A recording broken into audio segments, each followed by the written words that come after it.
যাদের সন্তান হয় না তাদেরকে সূরা আলে ইমরানের এই 38 নম্বর আয়াতটা শিখিয়ে দিন। হাফিজি কোরআন শরীফ অনুযায়ী 3 নম্বর পারা 14 নম্বর পৃষ্ঠা একদম শুরুর লাইনটা, হুনালিকা দাআ যাকারিয়া রাব্বাহ ক্বালা রাব্বি হাবলি মিন লাদুনকা যুররিয়াতান তাইয়্যিবাহ ইন্নাকা সামিউদ দুআ।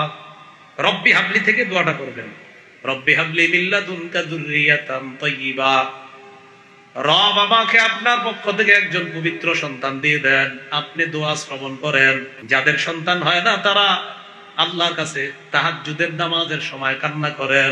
সারা দুনিয়ার মানুষগুলা যখন ঘুমায় আপনি আল্লাহর দরবারে চোখের পানি ছেড়ে দিয়ে এই দোয়াটা করেন আর বলেন, মাবুদ গো, জাকারিয়া নবী বৃদ্ধ বয়সে আপনার কাছে এই দোয়া করার পর আপনি দোয়া কবুল করছেন। আল্লাহ 10 বছর 15 বছর বিয়ে করলাম, এখনো সন্তান হয় না, আমিও জাকারিয়া নবীর ওই দোয়াটাই আপনার কাছে করলাম, আমার সন্তানের ব্যবস্থা করে দেন।